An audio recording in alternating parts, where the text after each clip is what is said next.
Superior Court of California, County of Los Angeles, in the matter of the people of the state of California versus Orenthal James Simpson, case 5 years ago, in a Los Angeles court, former American football star and actor OJ Simpson stood accused of murdering his ex-wife Nicole and waiter Ron Goldman in a bloody knife attack. Action find the defendant Orenthal James Simpson not guilty of the crime of murder in violation of Penal Code Section 187. The verdict divided America and the world.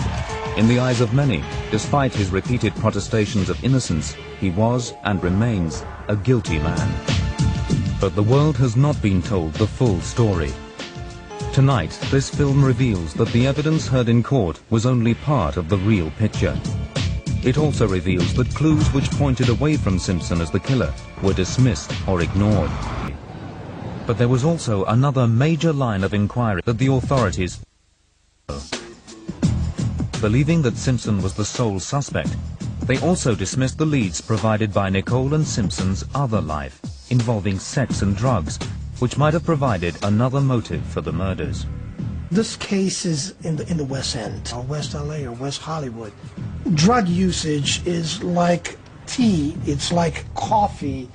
So the drug issue was there, no question about that. And the rage of the way the homicide took place could also lead a reasonable person to conclude that it's got to be somebody crazy to do something like that. During the year before her death, Nicole and her friends were moving in drug-related circles. Mezzeluna's restaurant was widely rumored to be a place to buy drugs, and Ron Goldman was alleged to sell them. What's more, just a year before the murders, Goldman's friend and nightclub owner Brett Cantor was killed in a similar savage knife attack. And other waiters working for the Mezzeluna chain were murdered or went missing within 18 months. Simpson was also known to take cocaine. So could his or Nicole's involvement with drugs provide an explanation for the murders? Author Donald Freed believes it may shed light on Simpson's presence at the crime scene and his strange behavior. I think this is a drugs murder. I think Mr. Simpson knows basically who did it. I think his guilt is based not on what he did, but on what he did not do. I believe he feels he may have left his children as hostages to fortune. He says that he will never forgive himself for not having followed the advice of a friend of Miss Brown's who had said, get your ex-wife and your children out of here. There was something wrong. I think he hints broadly at the context of the murder. What he does not say, and what keeps him from ever clearing his name, perhaps, is that to really clear his name, he would have to speak of what he knew, and that involves drugs and all sorts of things that perhaps are more painful almost than being wrongfully accused of murder. And from this murky world of drugs, there was a major lead which even the police wanted to investigate further. But the district attorney's office dismissed it as pure fabrication. Just 5 weeks after the murders, a story surfaced which showed that Nicole was being stalked by someone else. Police in Newport Beach, just south of Los Angeles, sent out a press release. It stated that they had convicted a man who had stolen the car of Simpson's then-girlfriend, Paula Barbieri. When they arrested the man, named Bill Waz, they also discovered that he had a notebook detailing surveillance on Nicole. So if Nicole was being stalked, could this be part of a conspiracy that led to her murder? Whoa, this is interesting. I mean, I can remember the thrill, the adrenaline was rushing through the entire press corps that day when all of a sudden it came out. Somebody was stalking Nicole Brown Simpson in December, and he's in jail with a diary, and one of the reasons he's in jail is for stealing Paula Barbieri's truck.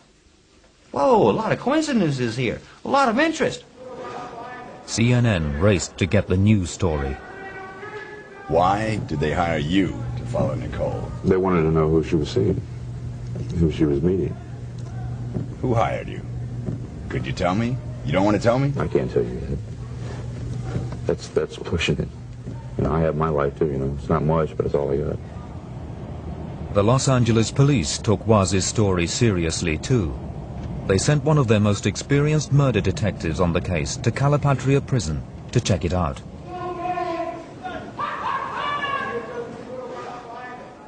We flew down there and went in and talked to Mr. Waz. My objective with Mr. Waz was twofold. One, obviously, to get a handwriting exemplar that would certainly lock it down that he was, in fact, the one that wrote those entries, which he never denied. And the other is to find out what was going on. Bill Waz was also a cocaine dealer. He'd been introduced to Simpson and a close friend by one of the staff in the Roxbury nightclub. He hooked me up with some people that wanted to buy some cocaine, and then OJ came strolling over, and he introduced himself as well. Still in prison, Waz agreed to be interviewed by telephone for this film. We exchanged numbers, and they said we'd be doing business in the future, and we did it from there, yes. I mean, they weren't habitual users, they were recreational users, maybe twice a week. Waz said he delivered cocaine to Simpson and Nicole at the home on Rockingham Avenue. But more importantly, Waz also says he supplied Simpson's friend. It was this same friend who then asked him to follow Nicole and to take pictures of her with any man she met. No private eye, Bill Waz thought that it would be easy money. They asked me if I would do a little surveillance on OJ's ex-wife, see if she was cheating on him with any individual. But she was at that time staying at the Rockingham address. I picked her up there. I followed her around for about a day and a half, and I took some pictures at Tony Roma's off Ventura Boulevard of her kissing a black individual, a man who I later learned was Marcus Allen.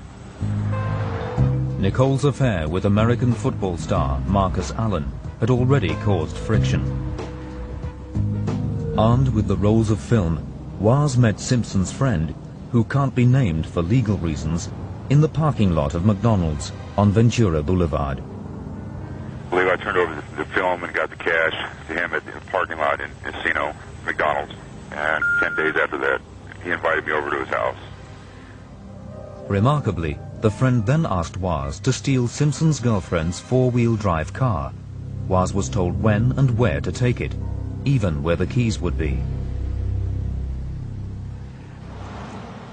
Shortly after stealing the car, Waz was arrested and jailed for 20 years for a series of armed robberies. But clearly, he knew more about the operation. After getting the basic details, Detective Bert Looper wanted to know who'd hired him.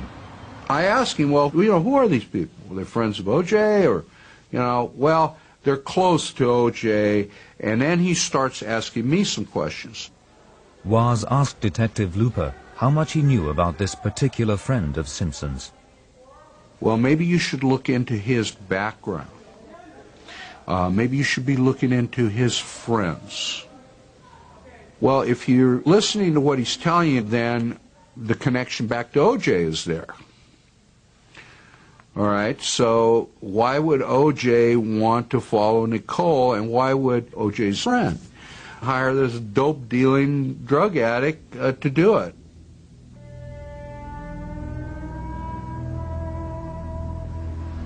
So with this information, I go back to the police department, and I said, look, Tom, this guy's righteous. He's telling me the truth. He admits to writing this stuff. We got the handwriting exemplar, and it solidifies that. This was way before the murder occurred. I think that this guy can lead us to a contract killing, and we can go after more than one person here. And I don't remember if it was Phil or Tom who said, hey, they're not going to follow it up, forget it. That's coming from the DA's office. That isn't coming from two investigators who know that this is a good clue or a good direction to follow.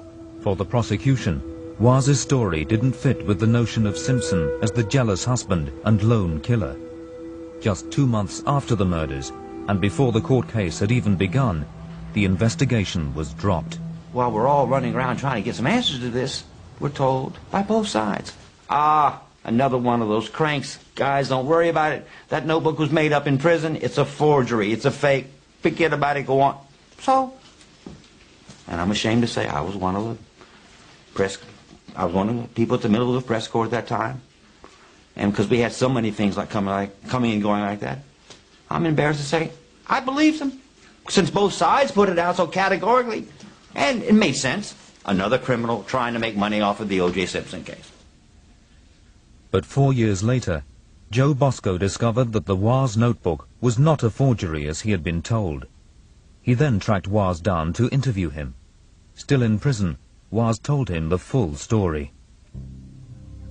Waz explained that 10 days after handing over the photographs, he had been asked by Simpson's same friend to a meeting for a new assignment.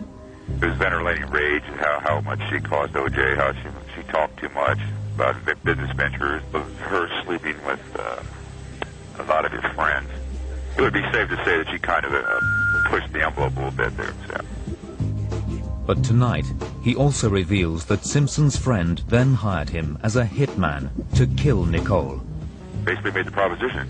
Asked him wanted me to take a certain gun, which he had, which I did not take. And asked me if I would do her for, get rid of her for 15 grand. And I semi-accepted the responsibility to do the deed. But Waz suspected that if he killed Nicole, he would be set up as the fall guy.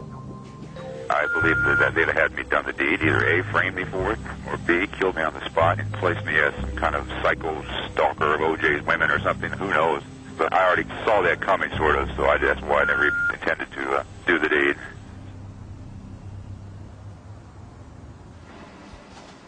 Bosco then approached Bill Hodgman, the Director of Special Operations in the District Attorney's Office, who had worked on the case. And I said, Bill, you remember the Waz story?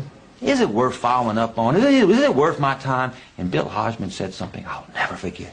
He said, Joseph, if they gave me a paid leave of absence, I would do nothing but work the Waz angle. I believe that's where this crime would have been and can be broken. Bosco then brought in a former senior prosecutor to act as Waz's lawyer, who needed to be convinced of his client's story. I wanted to really get inside of his mind. He's a very awesome, intimidating individual, and I wanted to look him in the eye, so to speak, and see, what's in it for you? See, if there was something in it for him, then maybe I'd have had a different read on it. But when a guy gives you this kind of evidence, lays himself out, is threatened, see, now he's going to be known as a snitch, right? Snitch is not what you want to be in Calipatria. And he was on level 4, which is with the bad of the baddest, okay? Those were the highest killers in prison. That's where he was stationed. So you don't want to be laying yourself out unless you get something. And he wanted nothing. That's what do you want to do this for? It was almost like, I hate to say it, he was an honorable crook. Bill Hodgman in the District Attorney's Office was impressed by the evidence backing up Waz's story. He asked Bert Looper, the detective who had investigated the case first time round, to work with Bosco. They began to look into Simpson's friend. Looper and Bosco discovered that the friend had connections to other illegal activities. They found that Nicole may have become indiscreet about these criminal enterprises, and that she might have been killed to keep her quiet. But a new LAPD investigation of the Simpson case was not a popular move. It was shut down. When you get into embarrassing the department or hurting or tarnishing the image of the Los Angeles Police Department, as the O.J. Simpson case did do, it embarrassed the investigative branch of the Los Angeles Police Department. Bottom line, they don't want that again, all right? Because now they got to deal with the same issues again. They just don't want to know. They don't want to know what really happened. I mean, that's the best way I can put it. I would have loved to have heard, about Waz when it happened.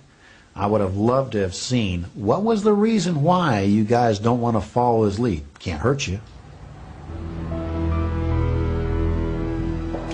In my view, that investigation should have proceeded onward. If you go after these people and you have a solid case and you're working with a solid foundation and you're doing the right things, who cares if you get embarrassed? I mean, is your job the truth or is it your image? The district attorney's office refused to take part in this film. They closed down the Waz investigation twice, despite evidence of a plot against Nicole.